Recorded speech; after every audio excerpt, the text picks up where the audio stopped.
So hello friends, welcome back to my channel. Realme GT neo 3 అయితే unbox అయితే చేద్దాం ఇప్పుడు.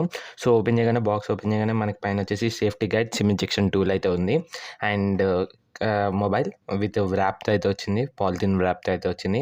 And silicone case. సో ఇది and type C cable and 150 watt travel adapter. So type C to type C అయితే ఉంది cable వచ్చేసి. And వెనకాల మనం మొబైల్ బ్యాక్ సైడ్ డిజైన్ చూసుకున్నప్పటికైతే రేసింగ్కి సో చిహ్నంగా అయితే వీళ్ళైతే ఇస్తున్నట్టు అయితే చెప్పారు. సో రేసింగ్ లెజెండ్స్ కోసం అయితే ఈ మొబైల్ తీసుకొస్తున్నట్టు వాళ్ళ అసెంబుల్ కింద అయితే తీసుకొస్తున్నట్టు అయితే చెప్పారు. అండ్ ఇందులో వచ్చేసి ఓన్లీ డ్యూయల్ సిమ్తోనే వస్తుంది, ఎటువంటి ర్యామ్ ఎక్స్టెన్షన్ అయితే లేదు. సో ర్యామ్ ఎక్స్టెండ్ అయితే చేసుకోవచ్చు, కానీ మనం ఏమంటాం మెమరీ కార్డ్ అయితే వేసుకోలేము. సో ఇంకెటువంటి లేట్ లేకుండా ఇప్పుడు స్పెసిఫికేషన్స్ అయితే చూసేద్దాం ఈ మొబైల్వి. సో ఫ్రెండ్స్, దీని డిస్ప్లే చూసుకున్నప్పటికైతే మనకి 6.7 inch full HD plus AMOLED display అయితే ఈ మొబైల్ అయితే వస్తుంది. అండ్ 120 హెర్ట్జ్ రీఫ్రెష్ రేట్ అయితే ఈ మొబైల్ అయితే వస్తుంది ఫ్రెండ్స్. అండ్ మనకు వచ్చేసి ఇది HDR10 సపోర్ట్తో మాత్రమే వస్తుంది, HDR10+ సపోర్ట్ అయితే రావట్లేదు. 94.2% స్క్రీన్ టు బాడీ రేషియో అయితే ఉంది. అండ్ 10-bit కలర్ డిస్ప్లే అయితే ఉంది. సో ఇందులో వచ్చేసి ఇప్పుడు గేమింగ్ ప్రాసెసర్ చూసుకున్నప్పటికైతే మనకు వచ్చేసి డిమెన్సిటీ మీడియాటెక్ 8100 ప్రాసెసర్ అయితే ఈ మొబైల్ అయితే వస్తుంది. సో ఇందులో ఉన్న మైనస్ పాయింట్ ఏంటంటే మనమైతే గేమ్స్ అయితే పర్ఫెక్ట్గా అయితే ఆడలేకపోతున్నాము. సో ఇందులో వచ్చేసి మనమైతే హై గ్రాఫిక్స్లో BGMI అయితే ఆడలేకపోతున్నాం. ఓన్లీ 40 FPSలోనే మనం గేమ్ అయితే ఆడగలుగుతున్నాం. సో ఏదో మీడియం మొబైల్స్ ఇస్తుంది కదా, సో పర్ఫార్మెన్స్ అట్లా అయితే ఇస్తుంది మరి. సో ఇంకా మనకి రియల్మీ నుంచి అయితే ఎటువంటి ఫీడ్బ్యాక్ అయితే రాలేదు, మరి చూద్దాం. ఫీడ్బ్యాక్ వరకు అయితే మనం అయితే వెయిట్ చేసి అయితే చూద్దాం. అండ్ దీంట్లో వచ్చేసి మనకి వేపర్ కూలింగ్ ఏరియా, సో ఇది రియల్మీ బ్రాండ్లో లార్జెస్ట్ కూలింగ్ ఏరియా అన్నట్టు. సో ఇది వచ్చేసి 39,606 mm² వేపర్ కూలింగ్ ప్రెషర్ ఏరియాతో అయితే ఇదైతే వస్తుంది ఫ్రెండ్స్. సో ఇది దీని గురించి మాట్లాడుకుంటే. అండ్ ఇప్పుడు వచ్చేసి మనమైతే కెమెరా గురించి అయితే మాట్లాడుకుందాం. సో ఇందులో వచ్చేసి మనకి త్రిబుల్ కెమెరా సెటప్తో అయితే మనకి మొబైల్ అయితే వస్తుంది. సో మెయిన్ కెమెరా వచ్చేసరికి అయితే మనకి 50 megapixel with sensor Sony IMX766 సెన్సార్తో అయితే ఈ మొబైల్ అయితే వస్తుంది, విత్ 1.8 FHRతో అయితే వస్తుంది. అండ్ అల్ట్రా వైడ్ కెమెరా వచ్చేసి 8 మెగాపిక్సెల్ అండ్ మ్యాక్రో కెమెరా వచ్చేసి మనకి 2 మెగాపిక్సెల్తో అయితే వస్తుంది. మీరు ఇక్కడ స్క్రీన్ పైన అయితే చూడొచ్చు కొన్ని ఫొటోస్ వాటికి సంబంధించినవి. సో అట్లనే మనకి ఇందులో వచ్చేసి ఏంటంటే మనం 4K వరకు అయితే మెయిన్ కెమెరాతో అయితే రికార్డ్ చేయగలం. అప్ టు 60 FPSలో మనము వీడియోస్ అయితే రికార్డ్ అయితే చేయగలము.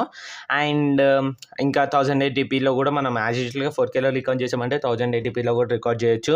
అండ్ తర్వాత వచ్చేసి మనకి ఫ్రంట్ కెమెరా వచ్చేసి 16 మెగాపిక్సెల్. ఇందులో వచ్చేసి మనం ఓన్లీ అప్ టు 1080p వరకే మనం అయితే రికార్డ్ అయితే చేయగలుగుతాం. వీళ్ళు వచ్చేసి ఇక్కడ ఎటువంటి FPS అయితే మెన్షన్ చేయలేదు. నాకు తెలిసినంత వరకు అయితే 30 FPS వరకే మనం అయితే ఫ్రంట్ కెమెరాలో రికార్డ్ చేయొచ్చు అనుకుంటాం. సో ఇది దీని గురించి మాట్లాడుకుంటే కెమెరా విషయం గురించి కూడా మాట్లాడుకున్నాం కదా. ఇందులో ఉన్న మెయిన్ వాళ్ళు చెప్పిన Realme GT neo 150 watt fast charging గురించి అయితే మాట్లాడుకుందాం. సో ఇది వచ్చేసి మనకి 150 వాట్ ఫాస్ట్ ఛార్జింగ్తో అయితే వస్తుంది ఈ మొబైల్. సో 50% వచ్చేసి జస్ట్ 5 మినిట్స్ అని అయితే చెప్తున్నారు, కానీ 5 మినిట్స్లో అయితే మనకైతే ఫుల్ ఛార్జ్ అయితే అవ్వట్లేదు. 50% అయితే ఎక్కట్లేదు. సో ఇది వచ్చేసి అప్రాక్సిమేట్లీ 8 మినిట్స్ 9 మినిట్స్ అయితే తీసుకుంటుంది. అండ్ ఫుల్ ఛార్జ్కి వచ్చేసరికి అయితే 22 మినిట్స్ అయితే ఫుల్ ఛార్జ్ అయితే పడుతుంది.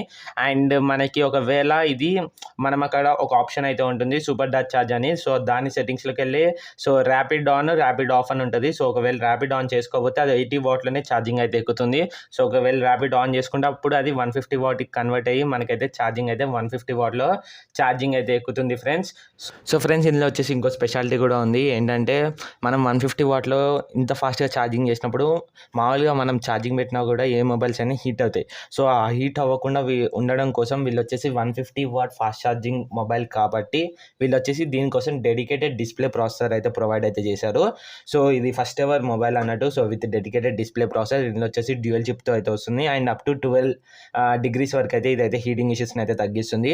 సో ఛార్జింగ్ పెట్టినప్పుడు అయితే హీటింగ్ అయితే ఏం అవ్వట్లేదు, బ్యాక్ సైడ్ ప్యానల్ కానీ ఫ్రంట్ సైడ్ ప్యానల్ కానీ. సో అండ్ దీంట్లో ర్యామ్ గురించి మాట్లాడుకుంటే ర్యామ్ వచ్చేసి DDR5తో అయితే వస్తుంది అండ్ UFS 3.1తో అయితే వస్తుంది ఫ్రెండ్స్. సో ఇది ఓవరాల్ స్పెసిఫికేషన్స్ అన్నట్టు ఈ మొబైల్ గురించి. సో ఇప్పుడు వచ్చేసి ఇంకెటువంటి లేట్ లేకుండా దీని యొక్క ప్రైజెస్ అయితే చూసేద్దాం. So let's go. So friends, దీని ప్రైజెస్ చూసుకున్నప్పటికైతే 8GB 128GB వచ్చేసి 36,999 అండ్ 8GB 256GB వచ్చేసి 38,999కి అయితే వస్తుంది. అండ్ బ్యాంక్ ఆఫర్స్ వచ్చేసి 7,000 అయితే వీళ్ళైతే ఆఫ్ అయితే ఇస్తున్నారు. అండ్ 12GB 256GB వేరియంట్ చూసుకున్నప్పటికైతే మనకి 42,999 అయితే ఉంది. సో దానిపైన కూడా 7,000 ఆఫర్స్ అయితే ఉన్నాయి. సో అండ్ ఇది వచ్చేసి May 4th నుంచి అయితే వీళ్ళైతే సేల్స్కి అయితే తీసుకురాబోతున్నట్టు అయితే చెప్తున్నారు. సో వాళ్ళ వెబ్సైట్లో అండ్ అమెజాన్ అండ్ ఫ్లిప్కార్ట్లోనే కూడా మనకి అయితే సేల్స్కి అయితే రాబోతుంది. అండ్ సో ఫ్రెండ్స్, మరి రియల్‌మీ జీటీ నియో 3 వీడియో అయితే చూసారు కదా! మరి మీకెట్లా అనిపించిందో కింద కామెంట్ బాక్స్‌లో అయితే చెప్పండి. సో, దీని స్పెసిఫికేషన్స్‌కి, దీని ప్రైసెస్‌కి మ్యాచ్ అవుతుందో లేదో కూడా కింద కామెంట్ బాక్స్‌లో అయితే చెప్పండి. సో, ఇదే అన్నట్టు వీడియో. మరి వీడియో నచ్చితే లైక్, షేర్ అండ్ సబ్స్క్రైబ్ మాత్రం మర్చిపోకండి. So, thank you for watching my video friends. Let's meet next video. Till then bye friends and Jai Hind.